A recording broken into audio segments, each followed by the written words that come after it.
Hello everyone, welcome to Lecture Force. I hope आप सभी इस लॉकडाउन को यूटिलाइज कर रहे हो और इस डिज़ास्टर को अपॉर्चुनिटी में बदलने की कोशिश में लगे हो। तो आपके इसी पर्पज़ को फुलफ़िल करने के लिए मैं प्रेजेंट कर रहा हूँ कुछ ऐसे क्वेश्चन का कंपाइलेशन जो प्रीवियसली बहुत सारे एग्जाम्स में पूछे गए हैं। ये सारे ही क्वेश्चन फ्रिक्वेंटली पूछे जाते हैं, तो 100% चांस है कि आपके अपकमिंग पेपर में इन्हीं कंपाइलेशन में से क्वेश्चंस देखने को मिलेंगे। तो वीडियो पूरा देखना है, एंड तक देखना है, ठीक है। तो स्टार्ट करते हैं। फर्स्ट स्लाइड में जितने भी फोर्स होते हैं, मेनली 4 फोर्स होते हैं, तो उन 4 से कितने तरह के क्वेश्चंस बनते हैं वो मैंने लिए हैं। इनसे आपको एयरफोर्स और नेवी के पेपर में बहुत ज़्यादा क्वेश्चंस देखने को मिलते हैं। तो सबसे जो पहला पॉइंट निकल के आता है वो ये पूछ सकता है कि इस यूनिवर्स में मेन रूप से कितने फोर्स होते हैं। उन फोर्सेस का जो नंबर है वो क्या है, 4। अब वो कौन कौन से 4 होते हैं वो आपको सेकंड क्वेश्चन में दिख रहे हैं, लेकिन सेकंड क्वेश्चन में पूछा कुछ और गया है। अब ये ऑब्वियस है कि 4 फोर्स होते हैं, तो उनमें से एक वीकेस्ट होता होगा, एक स्ट्रॉन्गेस्ट होता होगा। तो आपको पता होना चाहिए कि जो सबसे दुर्बल बल होता है वो आपका ग्रेविटेशनल फोर्स होता है, गुरुत्वाकर्षण बल होता है।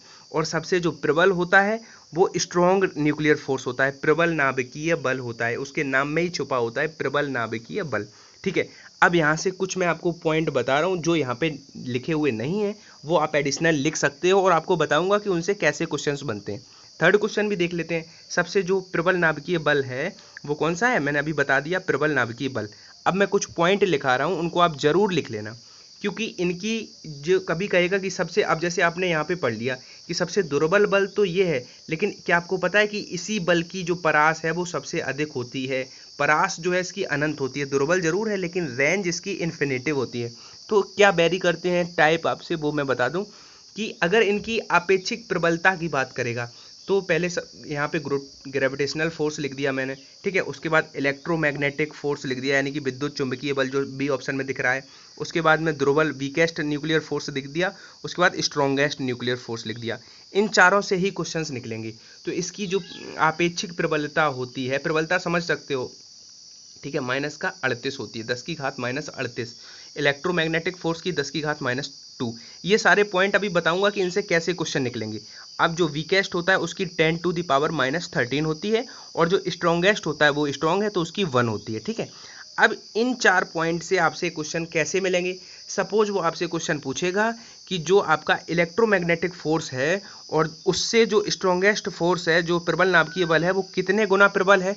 तो आपको दिख रहा है कि इसका और इसका जो रेशनलाइज करोगे तो 100 गुना प्रबल आपको दिख रहा है। तो ऐसे क्वेश्चन पूछे जा सकते हैं। कहेगा ग्रेविटेशनल फोर्स है और जो इलेक्ट्रोमैग्नेटिक फोर्स है उनका रेशियो, तो 10 की घात 36 मिलेगा, क्योंकि 38, और यानी कि ये इलेक्ट्रोमैग्नेटिक फोर्स ग्रेविटेशनल फोर्स से कितना प्रबल है, तो 10 की घात 36 प्रबल है। आपेक्षिक का मतलब होता है इन चारों में करस्पॉन्डिंग जो रेशियो है वो ये रेशियोज होते हैं, तो इन रेशियो से क्वेश्चन बनते हैं, ठीक है। जैसे कि आपको थर्ड क्वेश्चन दिख भी रहा है कि प्रबल नाभिकीय बल जो है वो इलेक्ट्रोमैग्नेटिक फोर्स से कितना प्रबल है। अभी मैंने प्रबल नाभिकीय बल का आपको जो वो बताया था 1, और जो इलेक्ट्रोमैग्नेटिक फोर्स का बताया था वो 10 टू द पावर माइनस 2 बताया था। तो ये इसकी अपेक्षा, मतलब इसका अपेक्षा मतलब सापेक्षिक, मतलब उसका रेशनलाइज करोगे तो ये ऊपर जाएगा, तो 100 गुना प्रबल है, तो बी ऑप्शन हो जाएगा 100 गुने प्रबल। अब इन चारों में ही ये पूछे जा सकते हैं, जरूरी नहीं है जो यहाँ पे लिखा है वही पूछे, तो आप देख सकते हो। अब यहाँ पे रेंज की बात करें तो रेंज क्या होता है कि रेंज जो परास होती है वो ग्रेविटेशनल फोर्स की और इलेक्ट्रोमैग्नेटिक फोर्स की, इन दोनों की इन्फिनाइट यानी कि अनंत होती है। और जो दुर्बल नाभिकीय बल यानी कि वीकेस्ट न्यूक्लियर फोर्स और स्ट्रॉन्गेस्ट, इनकी दोनों की बहुत कम होती है। कभी कभी ये भी पूछ सकता है कि उसकी रेंज होती कितनी है। तो जो जो प्रबल नाभिकीय बल होता है उसकी 10 की घात माइनस 15 मीटर होती है, और जो वीकेस्ट न्यूक्लियर फोर्स होता है उसकी 10 की घात माइनस 16 होती है। ये लगभग होती हैं, ठीक है। तो ये भी आप अपने माइंड में देख सकते हो, क्योंकि शायद ऐसा कुछ दिख जाए पेपर में तो आपको नया ना लगे, ठीक है। नेक्स्ट क्वेश्चन लिखा हुआ है कि ऐसा कौन सा फोर्स है यूनिवर्स में जो आकर्षक, यानी कि आकर्षक अट्रैक्शन भी करता है और रिपेल भी करता है, दोनों नेचर हों, तो वो ऐसा कौन सा फोर्स है। तो इसका जो आंसर हो जाएगा वो आपको कमेंट बॉक्स में बताना है, क्योंकि मैं हर स्लाइड में आपसे, जितनी भी आज मैंने स्लाइड ली हैं उनमें से आपको होमवर्क भी दूंगा, मतलब आपसे कुछ पूछूंगा भी। तो इस स्लाइड से इतने तरह के क्वेश्चंस आपसे पूछे जा सकते हैं, आप उनको तैयार कर लेना। नेक्स्ट स्लाइड पे चलते हैं। इसमें कुछ प्रोजेक्टाइल मोशन के इंपॉर्टेंट पॉइंट हैं, तो आपको उनको ध्यान से समझना है कि आपसे पूछे जा सकते हैं। जैसे कि सबसे जो बेसिक पॉइंट है, जो डिफेंस एग्जाम में फेवरेट क्वेश्चन बनता है, वो ये पूछा जाता है कि प्रक्षेप समान यानी कि रेंज, तो उसके लिए मान क्या है, दो एंगल्स हैं, किन दो एंगल्स पे रेंज हमें इक्वल मिलेगी, 50-30 पे, 40-45 पे या 30-40 पे। तो पहले थोड़ा समझ लेते हैं प्रोजेक्टाइल मोशन होता क्या है। जब जैसे जैसे आप उसके कई एग्जाम्पल, जैसे बंदूक से गोली लगाते हो, जैसे यहाँ पे हमें निशाना लगाना है तो हमें वहाँ से थोड़ा ऊपर निशाना लगाना पड़ता है, ठीक है। जैसे कोई यहाँ पे चिड़िया बैठी है, कोई शिकारी उसे मारना चाहता है तो वो निशाना यहाँ नहीं लगाएगा, उससे थोड़ा ऊपर लगाएगा, क्योंकि प्रक्षेप गति करते हुए वो थोड़ा नीचे आ जाएगा। सिमिलरली आपको कुछ की टर्म्स होते हैं, जैसे उसमें कुछ एक प्रक्षेप एक महत्तम ऊंचाई होती है एच, एक रेंज होती है जिसे क्षैतिज परास टर्म कहते हैं। महत्तम ऊंचाई पे जो दो तरह के वेलोसिटी होते हैं, एक होता है क्षैतिज वेग, एक होता है ऊर्ध्वाधर वेग। तो जब महत्तम ऊंचाई पे वो पहुंच जाता है तो ऊर्ध्वाधर वेग वाला कंपोनेंट वर्क करना खत्म हो जाता है, जीरो हो जाता है, केवल क्षैतिज वाला वर्क करता है, क्योंकि ऊर्ध्वाधर जब तक करता रहेगा तो फिर और ऊपर जाएगा, लेकिन ऊर्ध्वाधर महत्तम ऊंचाई पे जाके बंद कर देता है। तो ये सारे बेसिक आप मेरे प्रक्षेप गति वाले वीडियो में जाके देख सकते हो। अब यहाँ पे कुछ अच्छे क्वेश्चंस मैंने लिए, उनको देखते हैं। जैसे रेंज पूछेगा तो अगर उनका जो सम है वो कॉम्प्लीमेंट होगा, यानी कि दोनों का सम 90 हो रहा होगा, तो उन दोनों पे आपको रेंज इक्वल मिलेगी, ये आप याद रखना। और मैक्सिमम जो रेंज है वो 45 डिग्री के एंगल पे मिलती है। पूछेगा क्वेश्चन कि जो क्रिकेटर है वो किस एंगल पे बॉल को हिट करे कि वो मैक्सिमम रेंज यानी कि 6 लग जाए, यानी कि मैक्सिमम रेंज का मतलब सबसे बहुत दूर चली जाए। तो 45 एक ऐसा एंगल होता है जिसपे मैक्सिमम रेंज हमें मिलती है। अब ये सारे ही क्वेश्चन एक दूसरे से एसोसिएटेड है। देखो समझना, प्रक्षेप पथ के उच्चतम बिंदु पर त्वरण का मान क्या होता है। अब देखो उच्चतम बिंदु का मतलब यहाँ पे मैक्सिमम हाइट पे, तो आपको पता है कि मैक्सिमम हाइट पे वेलोसिटी का मान जीरो हो जाता है, आपने पढ़ा होगा। लेकिन मेरे भाई वेलोसिटी का केवल एक कंपोनेंट जीरो हो जाता है, ऊर्ध्वाधर वाला। क्षैतिज वाला तो अभी भी वर्क कर रहा है, तो शून्य मत कर देना। यहाँ पे ग्रेविटी के बराबर जो है वो त्वरण एक्सीलरेशन वर्क करता है। ये आपसे क्वेश्चन पूछा जा सकता है। नेक्स्ट क्वेश्चन है कि उसके शिखर बिंदु पर वेग की दिशा क्या होगी। अब आप ध्यान से देखना कि ये इसका शिखर बिंदु है, वेलोसिटी वाला इधर वाला कंपोनेंट वर्क कर रहा है, इधर वाला तो नहीं कर रहा है। तो वेग की दिशा कैसी होगी, क्षैतिज। वेग की दिशा होगी क्षैतिज, क्योंकि ऊर्ध्वाधर वाला मैक्सिमम पॉइंट पे बंद कर देता है, तो क्षैतिज। कह रहा है कि प्रक्षेप के उच्चतम बिंदु पर वेग और त्वरण के बीच कोण होगा। अब ग्रेविटेशनल आपको पता है हमेशा एक्सेलरेशन जो नीचे लगेगा, ठीक है, गुरुत्वीय त्वरण नीचे लगता है अर्थ की तरफ, और वेलोसिटी आपको पता है कि क्षैतिज वाला वर्क कर रहा है। तो दोनों के बीच में अगर एंगल भी पूछ देता है तो 90 वाले ऑप्शन पे आपको हिट करना है और आगे बढ़ जाना है, ठीक है। दो प्रक्षेप क्रमशः 30 एवं 60 के एंगल पे प्रक्षेपित किए जाते हैं। यदि दोनों की ऊंचाई समान है तो उनके प्रारंभिक वेगों का क्या अनुपात होगा। ऊंचाई का फॉर्मूला क्या होता है मैक्सिमम हाइट का, h equal to u square sine square theta बटे 2g। अभी h समान है तो कांस्टेंट है, मतलब यहाँ से अगर u इधर आएगा तो आपको पता है कि इनडायरेक्टली प्रोपोर्शनल हो जाएगा थीटा के, यानी कि जो वेलोसिटी है वो थीटा के इनडायरेक्टली प्रोपोर्शनल है। तो आप कर सकते हो कि वेगों का अनुपात बताना है तो थीटा साइन थीटा 1 कितना, अब इनडायरेक्टली प्रोपोर्शनल है तो 60 वाला ऊपर रहेगा, यानी कि साइन 60 बटे साइन 30।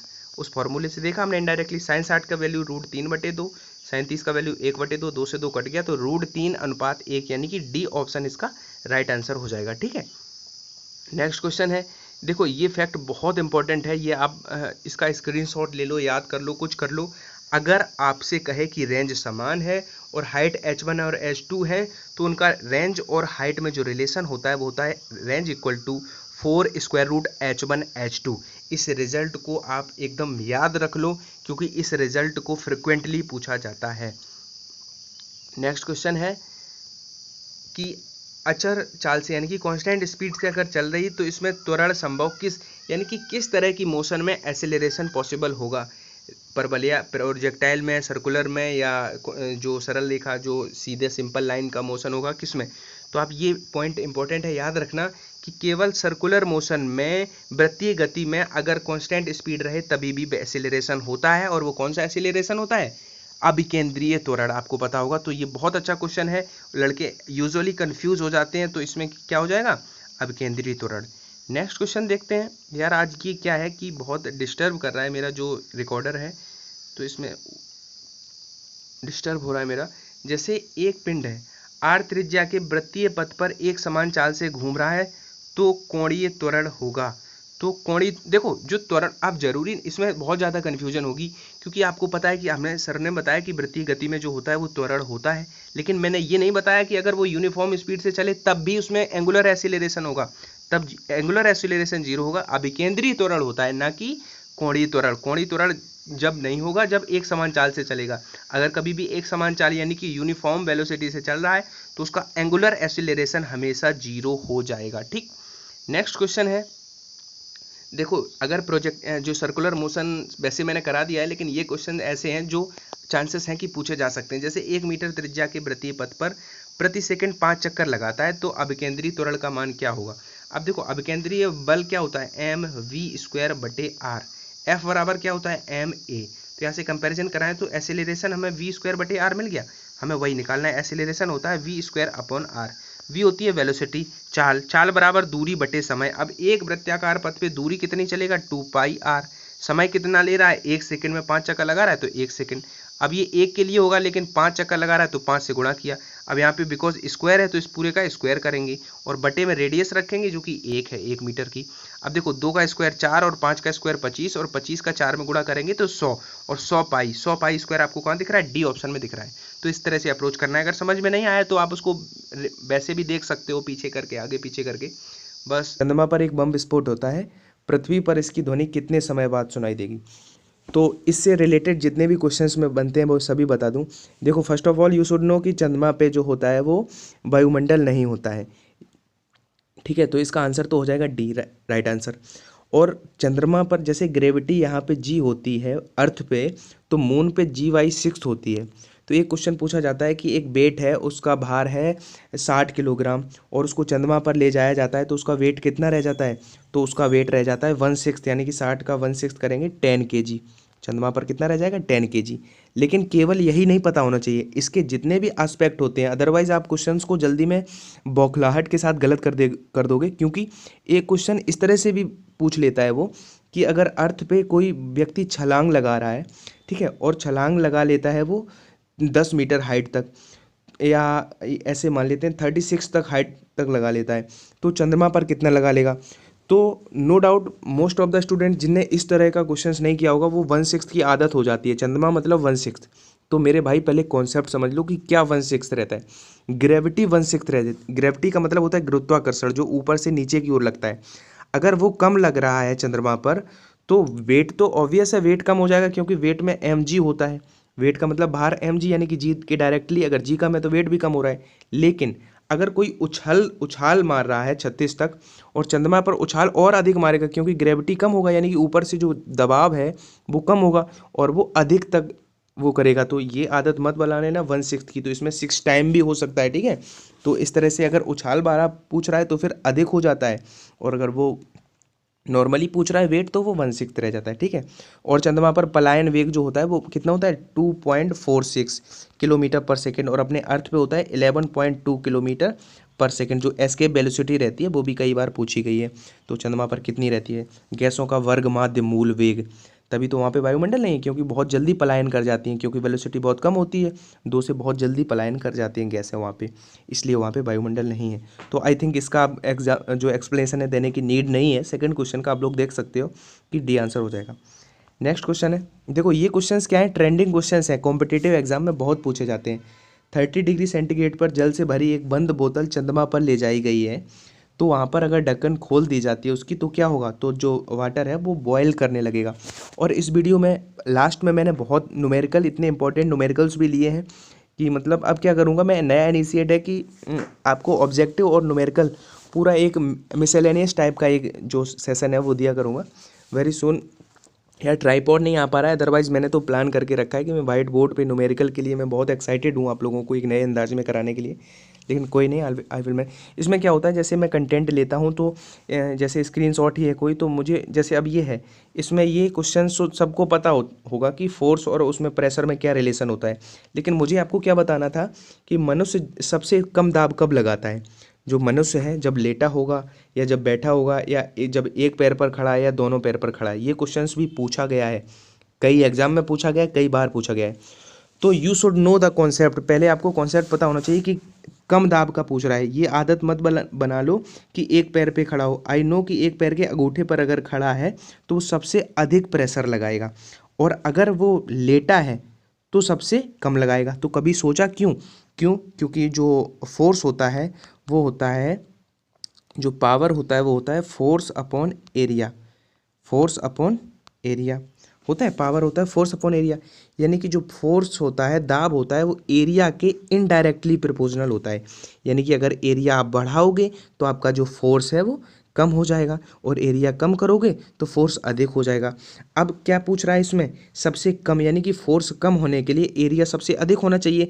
और अब बताओ, बैठा है तब एरिया कितना, वो बैठा है या लेटा है या एक पैर पे खड़ा है, तो किस में आप लोग देख सकते हो किस में एरिया सबसे अधिक है, तो जिसमें लेटा होगा उसमें सबसे अधिक एरिया होगा, इसलिए फोर्स उसमें सबसे, दाब जो है सबसे कम लगेगा। वहीं अगर अधिक दाब वाला पूछता है तो फिर एक पैर के अंगूठे पे जब खड़ा होगा तो सबसे कम एरिया वो हो रहा होगा, तो इसलिए वहाँ पे सबसे अधिक हो जाएगा। ठीक है, तो इस तरह से आप लोगों को कॉन्सेप्ट पता होना चाहिए।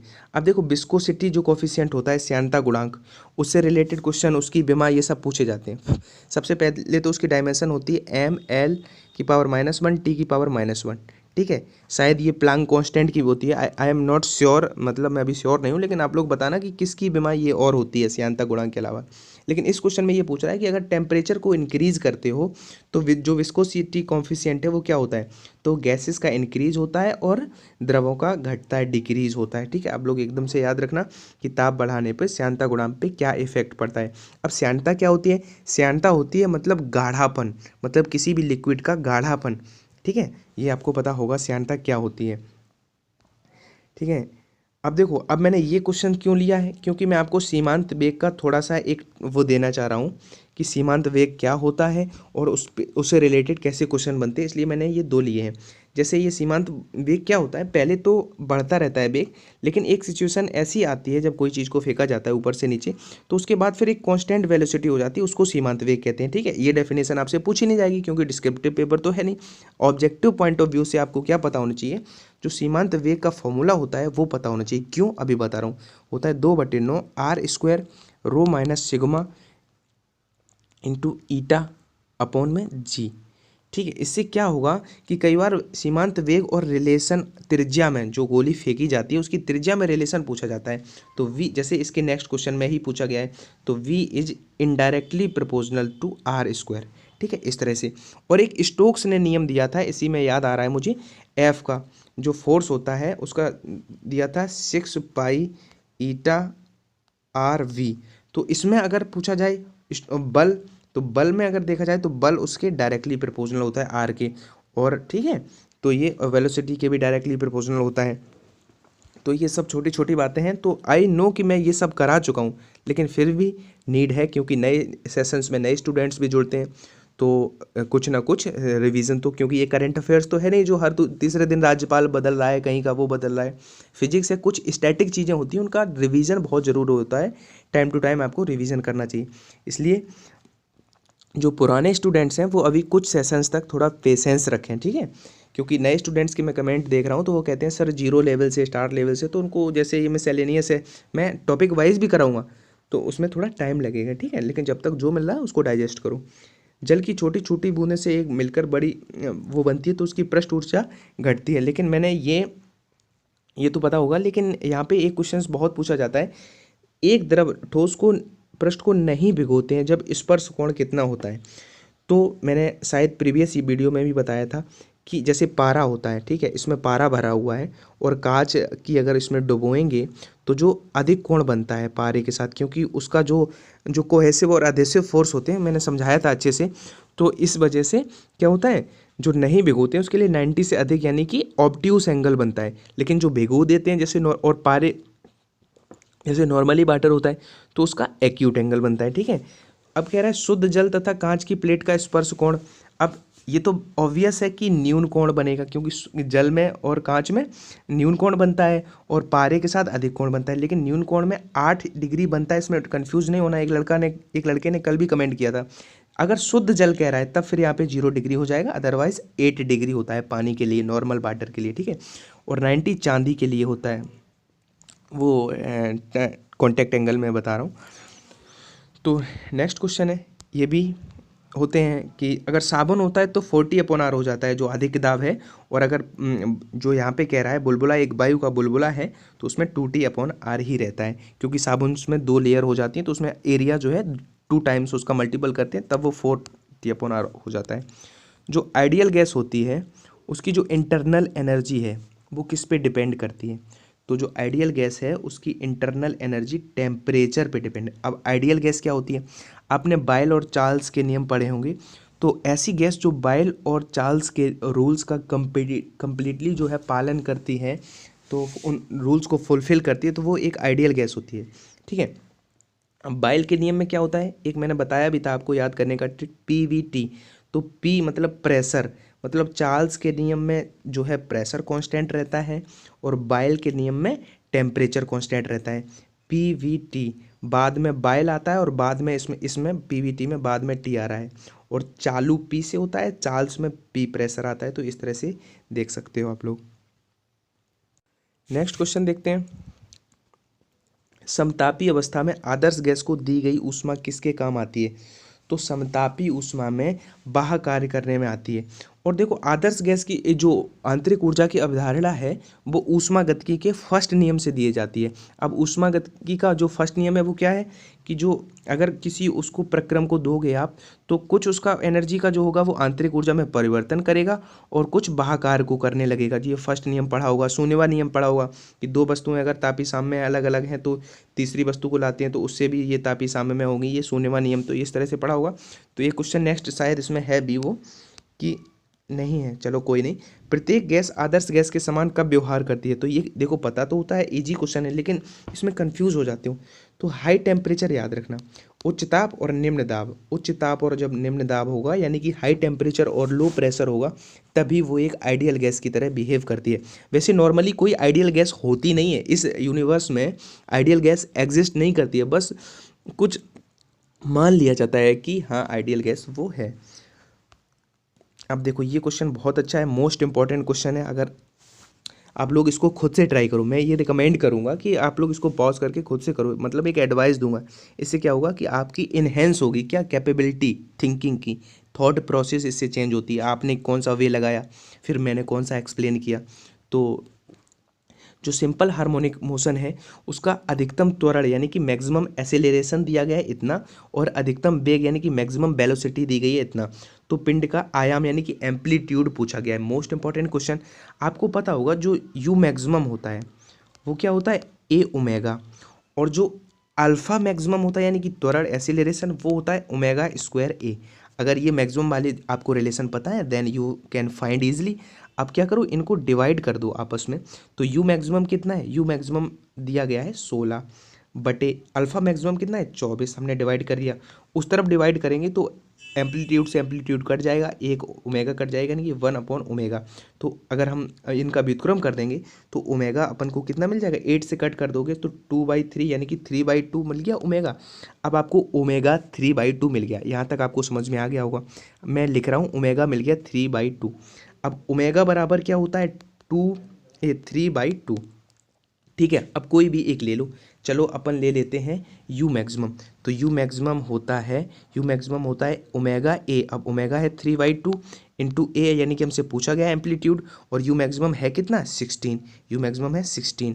तो यहाँ से एम्पलीट्यूड कितना आ जाएगा 16 2 जा 32/3, तो आ जाएगा 32/3 मीटर। आई होप आप लोगों को समझ में आ गया होगा। नहीं आया है तो क्या होता है कि ऑनलाइन में यही देखो, आप ऑफलाइन अगर टीचर से पढ़ रहे हो तो उससे कहोगे रिपीट करो। इसमें क्या होता है आपके पास जो है अपॉर्चुनिटी है कि आप उसको 10 बार रिपीट करके देखो। एक बार समझ में नहीं आता है 10 बार पूछो। आप कमेंट करो, आपकी जो क्वेरी है मेरे फेसबुक पेज पे करो, वहाँ पे पोस्ट करो, वहाँ पे मैं रिप्लाई देता हूँ और आगे भी दूंगा। तो एक टेलीग्राम भी चैनल बना रहा हूँ, तो मैं हर तरह से आपके साथ हूँ। बस आप लोग बस एक सपोर्ट करते रहा करो कि लाइक शेयर और कमेंट जो भी ये सब होता है, और सब्सक्राइब ये सब कर दिया करो, क्योंकि एक ओनली मोटिवेशन जो मोटिवेशन फैक्टर होता है वो यही होता है आप लोगों की तरफ से। एक कण 4 सेकंड के आवर्तकाल से सरल आवर्त गति कर रहा है, अपनी साम्यावस्था से आधे आयाम की स्थिति तक पहुंचने में कितना समय लगेगा? मोस्ट ऑफ द स्टूडेंट्स जो होंगे वो 2 सेकंड लगा लेंगे, जो कि गलत है। अब मैं आपको एक्सप्लेन कर दे रहा हूँ अच्छे से कि क्यों, क्योंकि आगे हो सकता है कि आपको जो डेटा है वो बदल के 4 सेकंड बार कुछ और हो। तो अगर कॉन्सेप्ट क्लियर है आपका तो आप कभी गलत नहीं करोगे। आपने जो सिंपल हार्मोनिक मोशन का जो पढ़ा होगा वो क्या होता है, ए साइन ओमेगा टी, जहाँ पे ए होता है एम्पलीट्यूड। अब क्या कह रहा है कि साम्यावस्था से आधे आयाम, तो यहाँ पे हम आधा आयाम मतलब आयाम का बटे 2 कितना हो जाएगा, ए साइन ओमेगा टी इसके इक्वल कर दें तो ए से ए कट गया। अब इधर 1/2 बचा। 1/2 साइन π/6 की वैल्यू होती है, यानी कि साइन 30 की वैल्यू। तो यहाँ पे π/6 is equal to omega t बचा, क्योंकि साइन से साइन तो खत्म हो जाएगा, क्योंकि यहाँ पे साइन π/6 है, इधर साइन ओमेगा टी, तो π/6 ले रहे हैं, साइन खत्म हो गया, कट गया मान लो। तो ओमेगा का मतलब होता है 2πn इंटू टी, ये हमें फाइंड करना है टी, ठीक है। अब पाई से पाई भी कट गया। अब बेसिकली अपने पास रह गया 2, इधर आ जाएगा, तो 1/12 इज इक्वल टू एन और टी, ये हमें टी फाइंड करना है, ठीक है। अब एन क्या होता है, 1 टाइम पीरियड। एन क्या होता है, 1 टाइम पीरियड। जो फ्रिक्वेंसी होती है 1 टाइम पीरियड होती है, तो एन की जगह पे 1 टाइम पीरियड, यानी कि टाइम पीरियड कितना है 4 लिखेंगे, तो 4 इधर जाएगा, तो 1/3, क्योंकि 4 से ये 3 बार कट हो जाएगा, तो जो टाइम है वो 1/3 आएगा, 1/3 सेकेंड। मोस्ट इंपॉर्टेंट क्वेश्चन है, समझ में नहीं आया है 2 बार समझ लेना, ठीक है। इसको रटना नहीं है कि बस आदत हो गई कि आधा हो जाएगा आधा हो जाएगा, ठीक है। नेक्स्ट क्वेश्चन, यदि किसी जो सरल लोलक है, सिंपल पेंडुलम है, उसकी जो लेंथ है वो 4 टाइम्स कर दी जाए तो फ्रिक्वेंसी क्या हो जाएगी। कुछ लड़के तो ऐसे होते हैं, ये मत कहना कि हर बार ऐसे बोलने लगते हो, क्योंकि मुझे पता है, मैं फेस करता हूँ ऑफलाइन ऑनलाइन और इधर उधर से होम ट्यूशन वगैरह, तो मुझे पता है जो बेसिक जो आप लोग कहाँ पे गलती करते हो। एक आदत सी हो गई है कि 4 गुनी हुई है तो वो 2 गुना, क्योंकि रूट के अंदर होता है। लेकिन मेरे भाई थोड़ा क्वेश्चंस भी देखो क्या पूछ रहा है, आपकी बात टाइम पीरियड ना पूछ के फ्रिक्वेंसी पूछ रहा है, तो हर बार 2 गुना करने की आदत भूल जाओ, क्वेश्चन को सही से पढ़ो।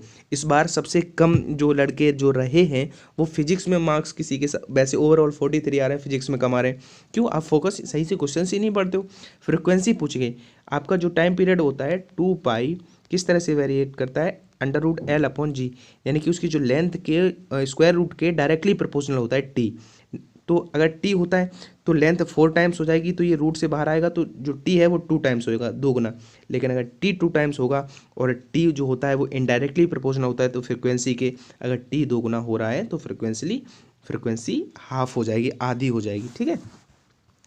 नेक्स्ट क्वेश्चन, अब देखो फ्रिक्वेंसी से मुझे एक बात याद आ रही है, वो मुझे बता दूं कि जो लेडीज़ होती हैं और जेंट्स होते हैं, तो जो उनकी जो वो होती है क्या कहते हैं, पिच, यानी कि वो बहुत आवाज़ उनकी बहुत श्रिल होती है, तो उसका रीज़न क्या होता है, फ्रिक्वेंसी होता है, ठीक है। और जो मैन होते हैं, मेंस में जो अपना लाउडनेस रहता है बहुत हाई रहता है, उसका रीज़न एम्पलीट्यूड रहता है, आयाम रहता है।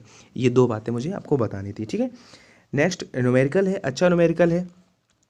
क्या पूछ रहा है कि 100% दक्षता वाले ट्रांसफार्मर की प्राइमरी और सेकेंडरी कुंडलियों में जो करंट फ्लो हो रहा है उनका रेशियो दिया है, तो उनकी वोल्टता का रेशियो पूछा गया है।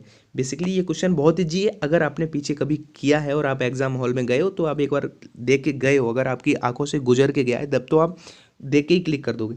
तो मैं आपको बता दूं,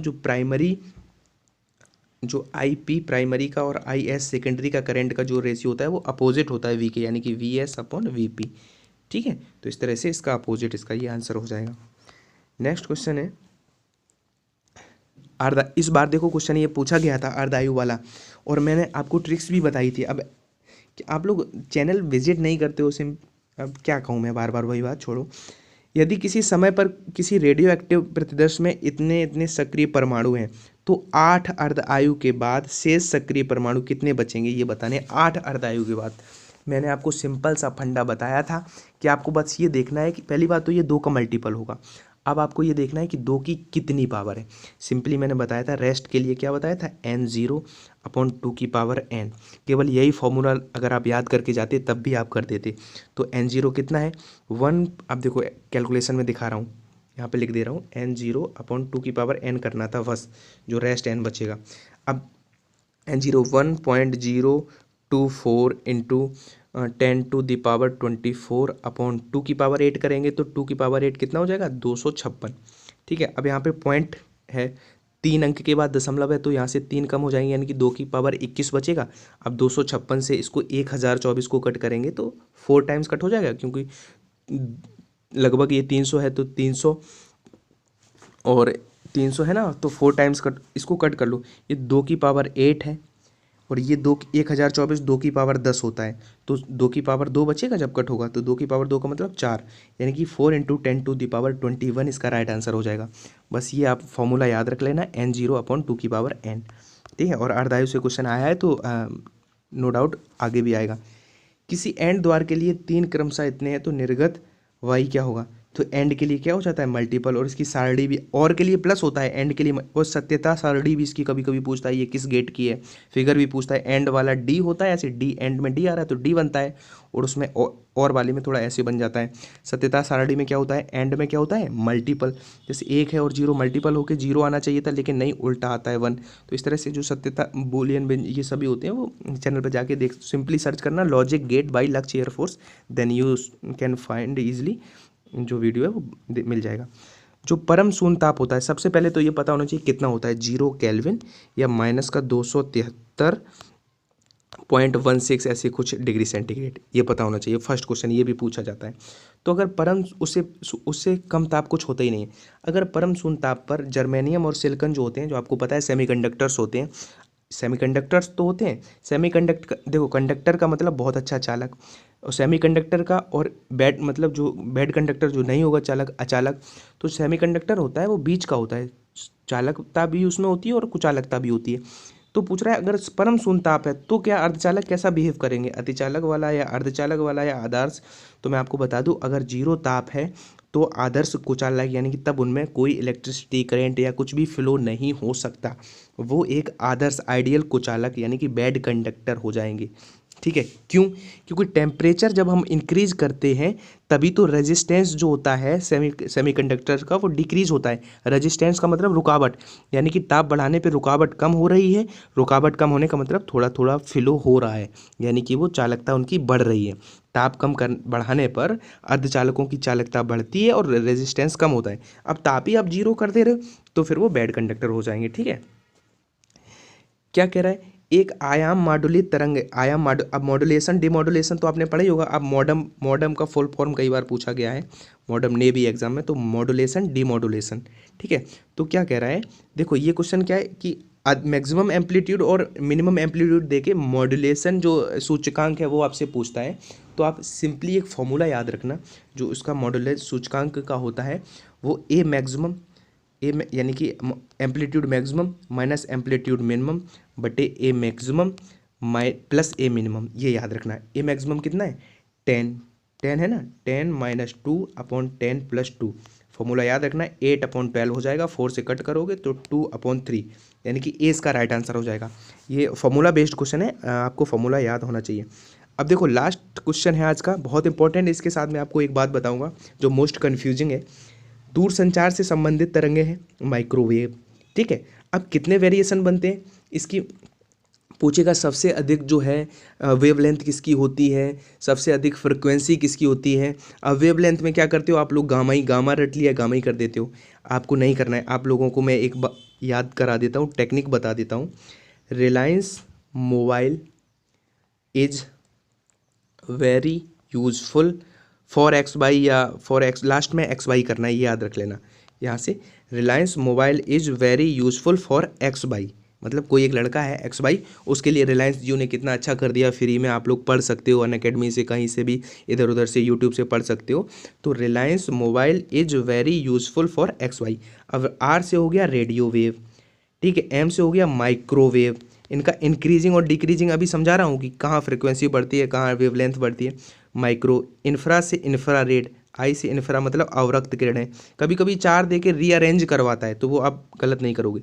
वी से विजुअल मतलब दृश्य, यू से अल्ट्रावायलेट मतलब यूवी, एक्स से एक्सरे और वाई से ये गामा। ठीक है, अब एक बार फिर देख लो, radio wave, microwave, infrared, infrawave, visual, ultraviolet, X-ray और गामा। अब देखो अगर इधर जा रहे हो तो आपकी फ्रिक्वेंसी बढ़ती है, फ्रिक्वेंसी इंक्रीज होती है, यानी कि सबसे अधिक फ्रिक्वेंसी गामा की होती है। लेकिन अगर वेवलेंथ की बात करें तो वेवलेंथ इधर सबसे अधिक किसकी होगी, रेडियो की, फिर माइक्रो की, फिर इंफ्रा की।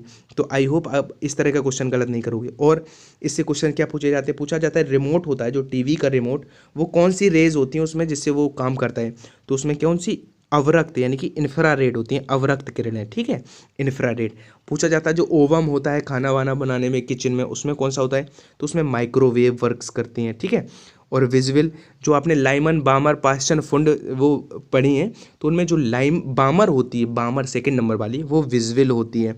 तो इस तरह से आप लोग ये याद रख सकते हो। Hello everyone, welcome to Lecture Force. तो फिजिक्स के मोस्ट इम्पॉर्टेंट एमसीक्यूज़ की सीरीज़ का ये नेक्स्ट पार्ट है। मेरी कोशिश ये है कि इस सीरीज़ के थ्रू आपका जो फिजिक्स में कॉन्सेप्चुअल नॉलेज है वो इन्हेंस करना है, और ऐसा फील भी मैं करने लगा हूँ आपके फीडबैक से कि मैं सफल हो पा रहा हूँ अपने इस मुहिम में। तो देखते हैं इसमें भी कुछ questions about the video. 1 minute में बता दूं यहाँ पे कि ये वीडियो कोई पर्टिकुलर एग्ज़ाम के लिए डिज़ाइन नहीं है। ये आपके नेवी ग्रुप एक्स और डबल ए के लिए स्पेशली कह सकते हो, लेकिन जिस भी एग्ज़ाम में आपकी फ़िज़िक्स आती है उसके लिए ये इक्वली बेनिफिशियल है। यहाँ से आप लोग देखते हो मैं एक क्वेश्चन के थ्रू आपको 10 फैक्ट बताने की कोशिश करता हूँ। तो अगर आप बोर्ड एग्ज़ाम की भी तैयारी कर रहे हो तो इन ऑब्जेक्टिव की हेल्प से आपको बहुत हेल्प होने वाली है। तो चलिए शुरू करते हैं वीडियो को। फर्स्ट क्वेश्चन है वाटर वेव्स प्रोड्यूस्ड, और देखो हिंदी वालों को बिल्कुल प्रॉब्लम नहीं होगी, आई एश्योर यू। अगर आप भी कोऑपरेट करते हो तो मैं कोई भी ऐसा वर्ड नहीं होगा मैं जिसको एक्सप्लेन नहीं करूँगा, ठीक है। तो आप देखो कुछ सीखने की कोशिश किया करो। आपके लिए तो एक तरह का ये बोन है कि आपको एक कुछ टर्म्स हिंदी में सीखने को मिलते हैं। अभी तक आप अवतल उत्तल ही पढ़ते रहते हो, तो पता तो चले क्या कॉन्वेक्स होता है, क्या कनकेव होता है। आपको ग्रुप डिस्कशन भी देना है, तो इन बातों से डरा मत करिए। आप एयरफोर्स के एस्पायरेंट हो, एक कितनी रॉयल जॉब के लिए आप लोग प्रिपरेशन कर रहे हो और इस तरह से कमेंट करते हो और लगता है कि सर हिंदी। आप लोग यार इंग्लिश ही बोलना है पूरी लाइफ आपको, कोशिश करो अभी से, ठीक है। और कॉन्सेप्ट में हिंदी इंग्लिश मैटर नहीं करता है। अगर कॉन्सेप्ट सच में जो सीखना चाहते हैं उनको लैंग्वेज कभी मैटर कर ही नहीं सकती। Anyway let's start. Water wave produced by motor, देखो बड़ा अच्छा क्वेश्चन है। चलिए इस क्वेश्चन का ऑपरेशन कर लेते हैं। पहले तो क्या है, लॉन्गिट्यूडनल का मतलब होता है अनुदैर्ध्य और ट्रांसवर्स का होता है अनुप्रस्थ, ठीक है। तो बेसिकली वो ये पूछ रहा है कि जो पानी में अगर कोई मोटर चल रही है, मोटर बोट चल रही है, ठीक है, समुद्र में, तो जो मोटर बोट से जो लहरें बनेंगी उनमें कौन सी तरंगें होंगी, अनुप्रस्थ होंगी या अनुदैर्ध्य होंगी, ठीक है। हिंदी वालों को अब बता दिया। अब क्या है, आपको पता होना चाहिए कि अनुप्रस्थ और अनुदैर्ध्य क्या होती हैं या क्या होते हैं, तो समझ लेते हैं। तो जो अनुप्रस्थ होती हैं, अनुप्रस्थ वो उनमें क्या होता है, मैं एक ब्रीफ में बता दूं। जैसे एक रस्सी है, इस कोने में बांध लो, एक इस कोने में, तो जो रस्सी ऐसे करेगी ना, तो वर्टिकल ऐसे, ये होता है अनुप्रस्थ, यानी कि जिसमें सुरंग और गर्त होते हैं। सुरंग का मतलब ये होता है मतलब मैक्सिमम जो विस्थापन पॉजिटिव वाला उसे सुरंग या शीर्ष कहते हैं, और नेगेटिव वाला विस्थापन नीचे वाला उसे गर्त कहते हैं। ये अनुप्रस्थ होती हैं। अगर केवल पानी पे जो लहरें होती हैं उसका पूछे तो अनुप्रस्थ हो जाता है। लेकिन ये क्वेश्चन ट्विस्टेड है, एग्जाम में आया हुआ है, तो इसका मैं बता रहा हूँ क्या होगा आंसर। पहले समझ लेते हैं, क्योंकि जो बातें मैं बता रहा हूँ उन फैक्ट्स से भी क्वेश्चन बनते हैं।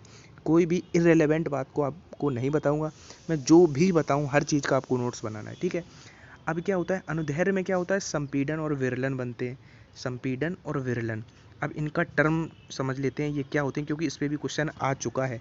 संपीड़न जो होता है जहाँ पे जो उनके पार्टिकल होते हैं, जैसे ध्वनि तरंग है, ठीक है, तो वो अनुदैर्ध्य है। तो जहाँ पे उसके पार्टिकल पास पास होंगे, यानी कि जहाँ पे डेंसिटी और प्रेशर अधिक होगा वो संपीड़न होता है, और जहाँ पे दूर दूर होते हैं मॉलिक्यूल्स यानी कि उसके पार्टिकल्स, यानी कि जहाँ पे डेंसिटी और क्या कहते हैं प्रेशर लो होता है वहाँ पे विरलन होता है। तो ये तो इनके टर्म्स हो गए, सुरंग, गर्त और संपीड़न और विरलन, ठीक है।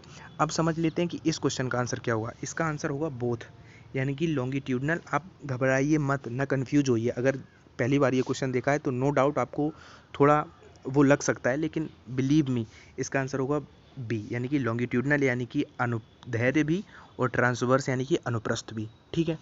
अब क्या होता है कि जो ध्वनि तरंगें होती हैं वो अनुदैर्ध्य होती हैं।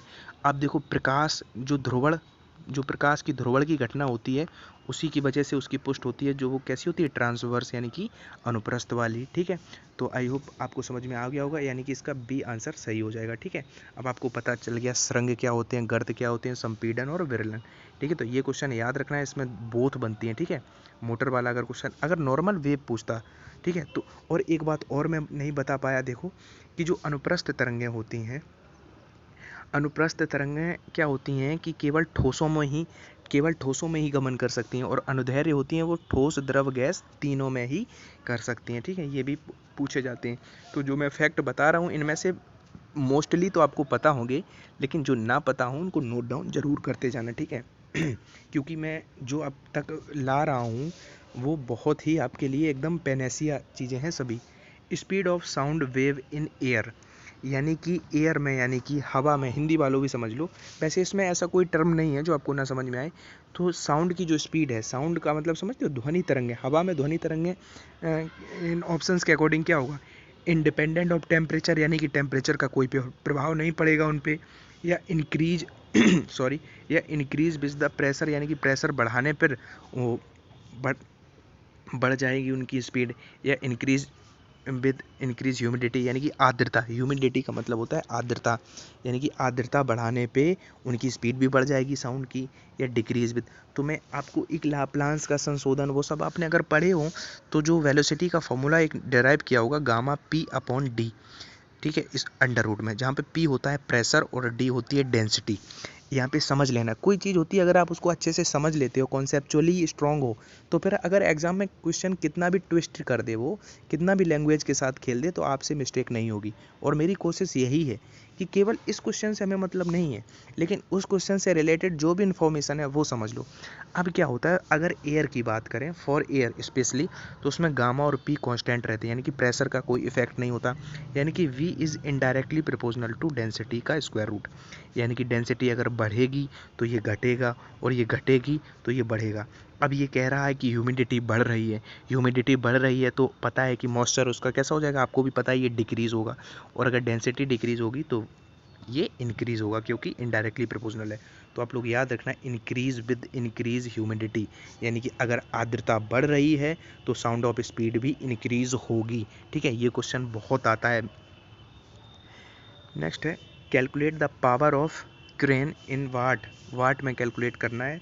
विच लिफ्ट, एक क्रेन है कोई, विच लिफ्ट मतलब जो उठाती है, अ मास ऑफ 100 kg, यानी कि 100 किलोग्राम का द्रव्यमान उठाती है, कितनी ऊंचाई तक, to a height of 10 metre, 10 metre की ऊंचाई तक 20 सेकंड में। एक कोई क्रेन मशीन है, वो क्या करती है, 20 सेकंड में 10 मीटर ऊंचाई तक 100 किलोग्राम भार उठा लेती है। तो हमें ये बताना है, पावर उसकी कैलकुलेट करनी है, क्रेन मशीन की आखिर पावर क्या है। तो ये क्वेश्चन बहुत अच्छा है। पहले क्या करो, इस क्वेश्चन को यहीं पे पॉज करो और खुद से ट्राई करो, क्योंकि आपको आई थिंक 1 या 2 महीने बाद पेपर देना है, तो अपने आप को इवेल्युएट करना भी बहुत ज़रूरी होता है। क्या आप इस क्वेश्चन को कर पा रहे हो विदाउट मेरी हेल्प के? अगर कर पा रहे हो तो आप कॉन्फिडेंट, अपना जो कॉन्फिडेंस है वो बूस्ट कर सकते हो कि हाँ मेरी तैयारी अच्छी है। और अगर कोई बात नहीं, अगर नहीं कर पा रहे हो तो आपको और मेहनत करने की ज़रूरत है, ठीक है, क्योंकि इवेल्युएशन बहुत ज़रूरी होता है टाइम टू टाइम। अब क्या है, मैं उम्मीद करता हूँ कि सभी ने ट्राई कर लिया होगा। वैसे कुछ नहीं है, अब आपको लगेगा यार बड़ा इजी था जो नहीं कर पाए, क्योंकि पावर होता है वर्क डन अपॉन टी, ठीक, ये तो सबको पता है, P equal to W upon T. अब अगर ये क्रेन वाला क्वेश्चन आ जाए तो वर्क डन होता है mgh, mgh, यानी कि जो उसकी पोटेंशियल एनर्जी होती है वही वर्क डन होता है अपॉन टी, आपको पता है ये 20 सेकंड दिया गया है। अब मास कितना था रख दो, मास उसका था 100 kg, जी मतलब ग्रेविटी, ग्रेविटी कितनी है 10, ठीक है, 9.8 रख देते हैं, जहाँ पे यहाँ पे क्वेश्चन में 9.8 के अकॉर्डिंग आंसर आएगा, क्योंकि जिस तरह से हमें दिख रहे हैं ऑप्शन 9.8, ठीक है, इनटू क्या करते हैं, ये ऑप्शन एलिमिनेट कर दो, क्योंकि अगर 100 रख दोगे तो बेसिकली क्या है कि इसको फ्रेमिंग इसके ऑप्शंस की सही नहीं हो सकती है मे बी, लेकिन जो कॉन्सेप्ट था वो यही था। 9.8 इंटू एच, कितनी हाइट तक गया था, height height height height to height of 10 metre, तो यहाँ पे 10 रख देते हैं, अपॉन टी, टाइमिंग कितना है 20 सेकेंड। चलो, तो 10 से ये 2 टाइम्स कट हो जाएगा, 2 से ये 50 टाइम्स कट हो जाएगा, ठीक है। तो यहाँ से 9, सॉरी ये क्या है, एम जी एच, एच कितना है, एच आपका है 10 मीटर, तो यहाँ पे 10 रखा, ये 2 टाइम कटा, ठीक है, 2 टाइम कटा, तो यहाँ से आप फर्दर कैलकुलेट करोगे तो आई थिंक 490 आएगा। इसकी कैलकुलेशन में मुझे डाउट हो रहा है, क्योंकि ये इसमें नहीं ये दिया है कि यहाँ पे जी की वैल्यू क्या रखनी है, बस आप अकॉर्डिंगली कर लेना। मैंने आपको तरीका बता दिया, mgh अपॉन में टी, ठीक है, आप करके रख देख लेना, आपका आंसर आ जाएगा। चलो देख लेते हैं मास कितना है, एक बार देखते हैं कहाँ गलती हो रही है अपन से। मास है इसका 100, चलो 100 रखा, इंटू 9.8 जी, इंटू एच की वैल्यू 10 रख, अपॉन 20, तो ये 2 टाइम्स कट हुआ, सही तो है, 2 से ये 4.9 आएगा, और ये 2 जीरो है तो 490, सही है, A is the right answer, ठीक है। तो आशा करता हूँ समझ में आ गया होगा। और कभी कभी क्या होता है, कोई किसी क्वेश्चंस में क्या होता है कि वो हो जाता है, तो बेयर किया करो। An object is placed at a distance of 0.5 metre in front of a, क्या लिखा है, plane mirror, the distance between, Hindi वालों मैं समझा दूँ, object and image will be. क्या है कि एक प्लेन मिरर है, उसके सामने क्या है, फ्रंट ऑफ एक रखा हुआ है ऑब्जेक्ट 0.5 मीटर पे, यहाँ पे कहीं पे रखा हुआ है, ठीक है। तो ये पूछ रहा है कि उसका जो इमेज बनेगी, इस साइड कहीं इमेज बनेगी, तो उसकी इमेज की और उसकी जो वस्तु रखी है उसकी दूरी क्या होगी बीच की, यानी कि ये एक्स बतानी है। तो मेरे भाई प्लेन मिरर का कॉन्सेप्ट अगर आपको पता है तो आप ये कर पाओगे, अदरवाइज गलती कर ही लोगे। तो प्लेन मिरर से कितने क्वेश्चंस बन सकते हैं मैं सभी बता दूं। इस क्वेश्चन का आंसर सबसे बाद में बताऊंगा। सबसे पहले तो ये देखो, प्लेन मिरर है कोई, तो सबसे पहले वो एक क्वेश्चन ये पूछेगा कि एक 10 मीटर हाइट का आदमी अपनी तस्वीर पूरी पूरी देखने के लिए प्लेन मिरर में देखना चाहता है, तो प्लेन मिरर की हाइट क्या होनी चाहिए। तो मिनिमम उसको अपने हाफ हाइट का प्लेन मिरर होना चाहिए, यानी कि 10 का अगर वो आदमी है तो 5 का अगर मिरर होगा तो अपनी पूरी पूरी वो उसमें इमेज देख पाएगा। Question number 1। सेकंड क्वेश्चन ये आता है कि अगर एक कोई 2 मीटर पर सेकंड के वेलोसिटी से प्लेन के सामने भाग रहा है, तो उसके अपोजिट जो उसकी इमेज होगी वो किस वेलोसिटी से भागेगी। तो वो उसकी दुगनी वेलोसिटी से भागेगी, यानी कि 2 से भाग रहा है तो 4 से भागेगी, ठीक है। डिफरेंस समझना, यहाँ पे हाइट आधी होनी चाहिए उसकी मिरर की, लेकिन अगर भाग रहा है तो इधर डबल स्पीड हो जाएगी। और जो ये क्वेश्चन है उसमें ये है कि जितनी दूरी पे यहाँ पे इमेज रखी होगी वस्तु, उसकी इमेज उस साइड उतनी ही दूरी पे बनती है, यानी कि 0.5 अगर ये थी तो 0.5 पे इमेज बनेगी। अब इमेज और उस वस्तु की बीच की दूरी बतानी है, तो 0.5 और 0.5 ऐड करोगे तो यू विल गेट 1। तो इसका 1 राइट आंसर हो जाएगा। प्लेन मिरर से अगर क्वेश्चन आता है तो इतने ही टाइप के आएंगे। एक और आएगा कि 2 प्लेन मिरर रखे हैं, उनके बीच में एक वस्तु 30 एंगल पे रखी है, तो नंबर ऑफ इमेजेस पूछेगा प्रतिबिंब। तो उसमें कुछ नहीं करना है, 360 से जो एंगल दिया जाए उसको डिवाइड करके -1 कर देना। सपोज यहाँ पे 60 दिया है तो 60 से डिवाइड करोगे तो 6 टाइम होगा, 6 में से 1 घटाओगे तो 5 नंबर ऑफ इमेजेस। तो प्लेन मिरर से इतने क्वेश्चन पूछ सकता था, ठीक है। तो इस क्वेश्चन का आंसर हो जाएगा सी। नेक्स्ट क्वेश्चन है, ए बबल इन वाटर बिहेव्स। अब बिहेव्स नहीं पता है और कमेंट करने लगो कि यार हिंदी में नहीं इंग्लिश में, ऐसा कोई भी टर्म ऐसा मेरे अकॉर्डिंग नहीं आ रहा है जिसमें आपको प्रॉब्लम हो, तो ठीक है कोऑपरेट किया करो आप लोग, अपने डाउट्स पूछा करो। कमेंट सेक्शन होता है डाउट्स पूछने के लिए, ना कि यार इस तरह की वो करने के लिए। तो जो बबल यानी कि बुलबुला होता है वो कैसा बिहेव करता है, कैसा व्यवहार करता है, पानी का बुलबुला, पानी में जो बबल बनते हैं, तो समटाइम्स कनकेव और देखो कन्वेक्स होता है उत्तल और कनकेव होता है अवतल, ठीक है, याद रखना, कनकेव अवतल और कन्वेक्स उत्तल।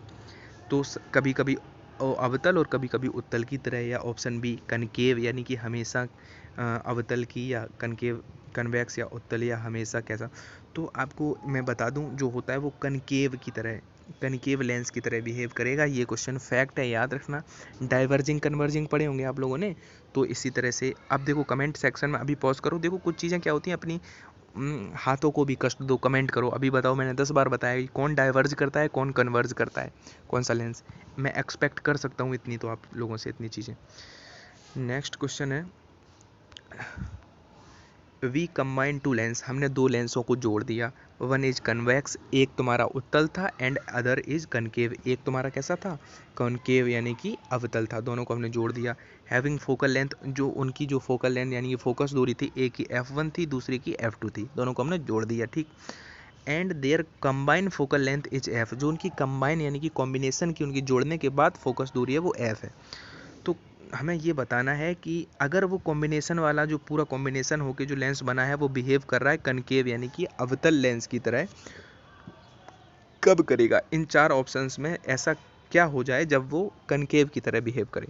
तो चलो समझ लेते हैं, ऐसा क्वेश्चन आ जाता है। वैसे कुछ नहीं होता है, अगर आपको कॉन्सेप्ट क्लियर है तो आपको विद इन 20 सेकेंड आप इसको कर लोगे, अदरवाइज स्किप ही करोगे। अब क्या है, देखो एक एक मार्क्स से सिलेक्शन रुक जाता है, तो हम कोई भी चीज़ छोड़ेंगे नहीं, जितना हो सकेगा, जितने कॉन्सेप्ट वो पूछ सकता है एग्जामिनर, आपको ऐसा धनुर्धर, ऐसा योद्धा बनाना है कि कौन कहता है कि वो, यार कैसे कहते हैं, एक मुझे शायरी याद आ रही है, कौन कहता है कि उसका पता नहीं, ढूंढने की हद तक कोई गया ही नहीं। तो ऐसा कुछ नहीं है दुनिया में जो आप पा नहीं सकते, बस क्या होता है कि एफर्ट। अब चलो समझ लेते हैं, वैसे तो समझाने की ज़रूरत नहीं है, एक पता होगा कॉम्बिनेशन वाला 1/f equal to 1/f1 f2 से। चलो डायरेक्ट लिखते हैं, जो कॉम्बिनेशन का फोकल लेंथ निकलेगा क्या निकलेगा, f1 f2 upon F1 plus F2, क्योंकि 1/F1 प्लस 1/F2 से करेंगे और पक्षांतर करेंगे। तो बस इसमें ध्यान देना। अब कंसंट्रेशन के साथ देखना। अब क्या है कि हमें जो आपका जो कॉम्बिनेशन का बनाना है वो कैसा बनाना है, कॉनकेव, यानी कि कॉनकेव की नेगेटिव होती है, यानी कि ये जो है ये हमें नेगेटिव लानी है, तभी तो वो नेगेटिव बन पाएगा। तो यानी कि इस पूरे का हमें कैलकुलेट करके नेगेटिव लाना है। तो ये बेसिकली एक कैलकुलेशन का भी पार्ट हो गया आपका, क्योंकि कॉनकेव एक पॉजिटिव होती है, एक नेगेटिव होती है, तो दोनों का मल्टीप्लाई करेंगे तो ऊपर तो नेगेटिव आएगा, क्योंकि प्लस माइनस का गुणा नेगेटिव होता है, यानी कि ऊपर तो नेगेटिव बैठा है, डॉन बना हुआ। अब अगर नीचे भी नेगेटिव आ गया, समझना बात को, नीचे भी नेगेटिव आ गया तो नेगेटिव से नेगेटिव कट जाएगा, यानी कि पॉजिटिव आ जाएगा, और पॉजिटिव आ जाएगा तो वो कन्वेक्स हो जाएगा, तो हमारा उत्तर नहीं मिलेगा। यानी कि ऊपर तो नेगेटिव फिक्स है। अब क्या करें कि नीचे पॉजिटिव आ जाए, तो नीचे पॉजिटिव आने के लिए F1 आपका बड़ा होना चाहिए, यानी कि जो पॉजिटिव वाली है वो बड़ी होनी चाहिए, तभी तो बड़े में से घटाएंगे हम तो हमारा पॉजिटिव आएगा। सोच के देखो, ठीक है। आशा करता हूँ कि समझ पाओगे। कुछ नहीं समझ पाएंगे, लेकिन वो भी अगर 2-3 बार रिपीट करेंगे तो समझ जाएंगे।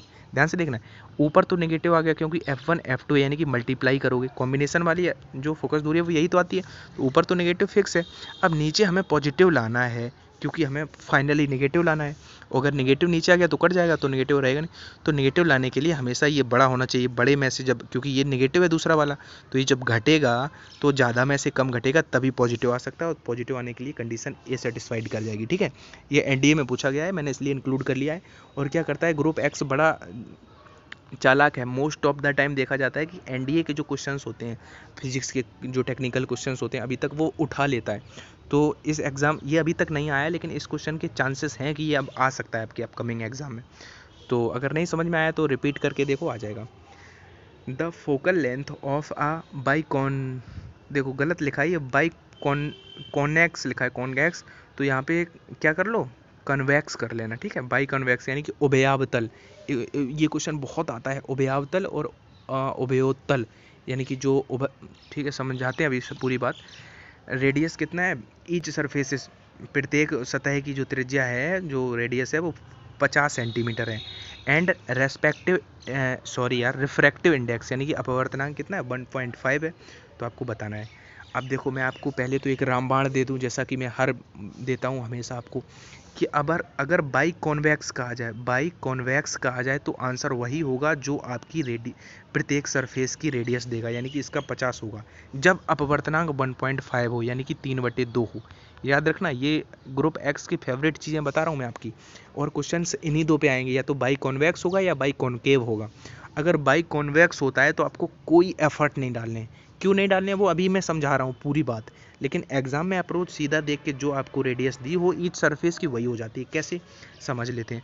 आपने पढ़ा होगा फॉर्मूला n-1 1/r1 - 1/r2, ठीक है। अब बाई कॉन्वेक्स की बात कर लेते हैं। तो बाई कॉन्वेक्स में क्या होता है, n-1 हम रखेंगे तो 1.5 - 1 इंटू 1/50 माइनस, अब वो माइनस बाई कॉन्वेक्स में पहला पॉजिटिव दूसरा नेगेटिव, तो नेगेटिव वाला पहले से ही इसकी नेगेटिव होगी, और नेगेटिव पहले ही से लगाए तो प्लस हो जाएगा 1/50। इसको फर्दर सॉल्व करोगे तो कितना आएगा, 1/25 आएगा एलसीएम लेके, तो यहाँ पे 0.5 आएगा, ठीक है। 0.5 आएगा, यहाँ पे डेसिमल लगाएंगे ऊपर जाएगा, सॉरी यहाँ पे 0.5 आएगा, 0.5 नीचे कितना आएगा, 2/50 आएगा, तो 1/25, 1/25 आया। अब नीचे हमने डेसिमल लगा लिया, तो 5 से 1 कटा कितना, 125 बार, तो तो इसको फर्दर कर, अच्छा ये 5 से 5 50 बार कटेगा, तो जब 1/f बराबर 50 है तो f बराबर क्रॉस मल्टीप्लाई करके 50 सेंटीमीटर आएगा। लेकिन आपको ये फर्दर कैलकुलेशन नहीं करनी है। अगर उभयोत्तल का आता है तो उत्तर वही हो जाएगा जो ईच टर्म की रेडियस होगी। अगर उसका मैं बता दूंगा, उसमें ये इन्फिनेटिव हो जाता है, उसका भी शायद इसी में इंक्लूडेड है, आगे क्वेश्चन नहीं होगा तो नेक्स्ट वीडियो में वो भी करा दूंगा उसका। Most of the time infinitive वाले क्वेश्चन अभी तक पूछे गए हैं, और जो वो बनता है वो भी पूछूंगा। देखो क्या करते हैं, थोड़ा थोड़ा समझते हुए चलते हैं। एक ही वीडियो में अगर बर्डन कर दूं, मैं सभी टाइप्स ले लूं, तो आप भी रियलाइज़ कर रहे होंगे कि जो सीरीज़ है ये एक स्ट्रक्चर्ड मैनर में मैंने फ्रेम की है, कि क्वेश्चंस आपको बोझ नहीं लग रहा होगा। कुछ क्या है कि हंसी मजाक में हम लोग सीखते चले जा रहे हैं, किसी में हम कुछ सीख लेते हैं, किसी में कुछ दूसरा पार्ट सीख लेते हैं। तो यही तरीका होना चाहिए पढ़ाने का। क्या होता है कि कैडेट्स के माइंड में, स्टूडेंट्स के माइंड में एक बिठा दिया गया कि hard work, hard work, hard work. भाई मेरे हार्ड वर्क नहीं, स्मार्ट वर्क। आप स्मार्ट वर्क करोगे तो आपको सक्सेस बड़े ईजिली मिल जाएगी। और ये कतई ज़रूरी नहीं है कि सफल होने के लिए आपको स्ट्रेस में आके या सीरियस होकर पढ़ाई करनी पड़ेगी। आप जितना चिल होकर पढ़ाई करोगे, जितना कूल रह के, जितना खुश होकर पढ़ाई करोगे, उतने ही ज़्यादा आपके चांसेस होते हैं सिलेक्शन के। तो भाई मेरे हमेशा खुश रहा करो, हमेशा खुश, छोटी छोटी चीज़ों में खुशियाँ देखा करो। नेक्स्ट क्वेश्चन है, a metal coin is at bottom of a beaker filled with a liquid of refractive index 4/3। अभी मैं हिंदी में भी बता दे रहा हूँ, पहले इंग्लिश में एक बार पढ़ लो। टू हाइट ऑफ 6 सेंटीमीटर, उसकी रियल हाइट 6 है। टू एन ऑब्जर्वर, एक ऑब्जर्वर देखता है तो उसे looking from above the surface liquid coin will appear, यानी कि उसे, देखो क्वेश्चन ये है कि वास्तविक गहराई और आभासी गहराई वाला सभी को पता होता है। मैं आपको समझा दूं कि क्या है कि ऐसे क्वेश्चन पूछ रहा है कि एक उसमें बीकर में सिक्का है, तो उसकी जो रियल है वो 6 सेंटीमीटर के ऊपर है उसकी हाइट, लेकिन जो ऑब्जर्वर देख रहा है उसको कितनी प्रतीत होगी, यानी कि उसको अपरेंट उसकी हाइट पूछी गई है। वैसे तो ये क्वेश्चन सबको पता होता है, लेकिन मैं सिर्फ एक कन्फ्यूजन दूर करना चाहूँगा, क्योंकि जब एग्ज़ाम में आप ये क्वेश्चन आता है तो एक बड़ी कन्फ्यूजन होती है कि उल्टा कर देते हो, रियल बटे अपरेंट होता है या अपरेंट बटे रियल होता है। तो मैं बता दूं, जो रिफ्रैक्टिव इंडेक्स होता है आपका, वो रियल बटे अपरेंट यानी कि आभासी होता है। याद रखना, रियल हमेशा ऊपर रहता है, आभासी हमेशा नीचे रहता है। अब इसको याद करने का तरीका मैंने कई बार बताया था कि जो वास्तव आदमी होगा, जो रियल आदमी होगा, रियलिटी हमेशा ऊपर रहती है, अच्छाई पे बुराई की जीत होती है, यानी कि ऊपर क्या रहता है, रियल। ऊपर कौन होगा, ऊपर रियल लोग ही रहते हैं, ठीक है। तो ऐसे समझ लो। तो ये अपरेंट हमें निकालना है, तो अपरेंट यहाँ पे आ जाएगा, यानी कि रियल में अगर हम रिफ्रैक्टिव इंडेक्स का भाग दे दें तो आ जाएगा। तो रियल हाइट 6 थी, रिफ्रैक्टिव इंडेक्स कितना था, 4/3, 3 ऊपर चला जाएगा तो ये 18/4 है। तो इसको 4 से कट करोगे तो 4 टाइम्स 16 और 0.25, 4 5 जा 20, तो 4.5 इसका राइट आंसर हो जाएगा, ठीक है। वैसे इजी था, लेकिन कंफ्यूज मत होना, क्योंकि कई बार क्या करते हैं लड़के, अपरेंट बटे रियल कर देते हैं रिफ्रैक्टिव इंडेक्स, जो कि फिर ऑप्शंस भी मैच हो जाता है कभी बार कोइंसिडेंटली, तो फिर वो गलत होने के चांसेस रहते हैं। तो मैं नहीं चाहता कि कोई भी क्वेश्चन आप गलत करो, क्योंकि मुझसे अच्छे कोई नहीं जानता होगा कि 2 मार्क्स की अहमियत क्या होती है। तो जो गलती मेरे से हुई या जो मोस्टली लड़कों से हो रही है, अगर आप जुड़े रहते हैं तो मैं आपसे नहीं होने दूंगा। बस आई एश्योर यू, ये चैनल इतना कंटेंट, यार मैं वीडियो बना जरूर रहा हूँ, लेकिन अगर जो मेरा प्रीवियस कंटेंट है वो आप एक तरफ से जाके वीडियोस में जाके सभी प्लेलिस्ट में जाके अगर उसको अच्छे से देख लेते हो, तो मुझे नहीं लगता कि फिजिक्स में आप फेल होगे। और सब्जेक्ट की नहीं, फिजिक्स में आप फेल तो नहीं होगे इवन अगर आप इतना ही कर लेते हो। और अभी तो यार 2 महीने हैं, 2 महीने में तो यार पूरा मांझी की तरह पूरा पहाड़ काट देंगे यार। अभी तो कभी कभी लगता है, वो नहीं कहता है, कभी कभी लगता है कि साला भगवान हम ही हैं, तो इसी तरह से आपको लगा देंगे। बस आप वो फीलिंग लाएंगे, बस मेरे भाई साथ देते रहो आप लोग। The refractive index of the material of an equilateral, Hindi वालों को लगता होगा यार ये इक्विलेटरल क्या होता है, तो मेरे भाई सीखो, कोशिश करो सीखने की। समबाहु यानी कि जिसकी सभी भुजाएं बराबर हों, समबाहु।